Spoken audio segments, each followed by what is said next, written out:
எல்லாருக்கும் வணக்கம். நான் உங்கள் சாவித்திரி கோவிந்தராஜன். இன்னைக்கு நாம் என்ன ரெசிபி பண்ண போகிறோம்னு பார்த்தீங்கன்னா வத்தக்குழம்பு செய்ய போகிறோம். வாங்க அந்த குழம்பு எப்படி செய்யுதுன்னு பார்க்கலாம்.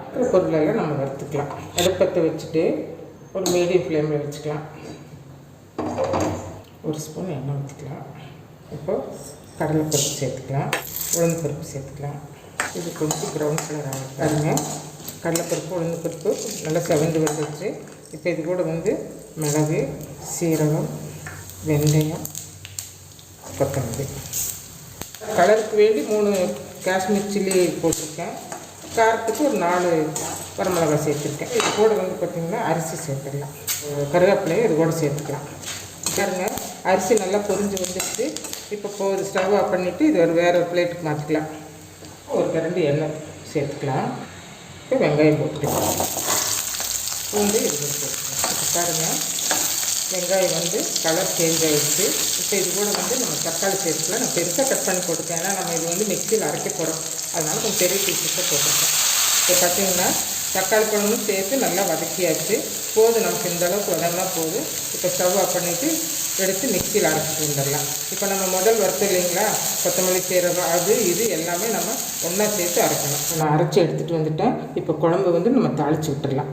நல்லெண்ணெய் பார்த்திங்கன்னா நான் இதில் 3 குழிக்கரண்டி எடுக்கிறேன். எண்ணெய் காஞ்சிருச்சு. ஒரு அரை ஸ்பூனு கடுகு சேர்த்து 2 உளுந்து பருப்பு சேர்த்துக்கலாம். கருவேப்பிலையும் சேர்த்துக்கலாம். சின்ன வெங்காயம் பார்த்திங்கன்னா ஒரு 10 வெங்காயம் அது சேர்த்துக்கலாம். பூண்டும் பார்த்திங்கன்னா ஒரு 10 பல்லு பூண்டு அதையும் சேர்த்துக்கலாம். இந்த வெங்காயம் பூண்டு நல்லா வதங்கி வரட்டும். இல்லைங்களா, சுண்டக்காய் வத்தல் நான் ஒரு 2 கைப்பிடி சேர்த்துக்கிறேன். நல்லா ஒரு டார்க் கலருக்கு வரட்டும். அது வரைக்கும் நம்ம வதக்கணும். புளி பார்த்திங்கன்னா இதில் நம்ம சேர்த்தியாச்சு. உப்பு சேர்த்துருக்குறோம். குழம்புக்கு தேவையான உப்பு, மஞ்சள் பொடி 1/4 ஸ்பூன் சேர்த்துக்கலாம். 2 டம்ளர் தண்ணி இது கூட சேர்த்துக்கிறேன். பெருங்காயத்தூள் ஒரு 1/2 ஸ்பூன் வெல்லம் 1 ஸ்பூன் சேர்த்துருக்கேன்.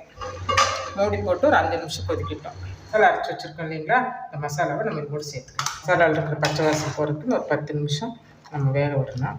இப்போ இதுக்கு பார்த்திங்கன்னா இப்போ 2 டம்ளர் தண்ணி நான் இதில் சேர்த்துருக்கேன். அவ்வளோதான். நீ இது உப்பு பார்த்துட்டு நம்ம நல்லா ஒரு 10 நிமிஷம் கொதிக்கிறதுக்கு விடணும். இது நல்லா கொதித்து வரட்டும். நம்ம அப்புறம் பார்க்கலாம். 5 நிமிஷம் கொதிக்கட்டும். பாருங்கள், குழம்பு இந்த திக்னஸ் வந்தால் போதும்.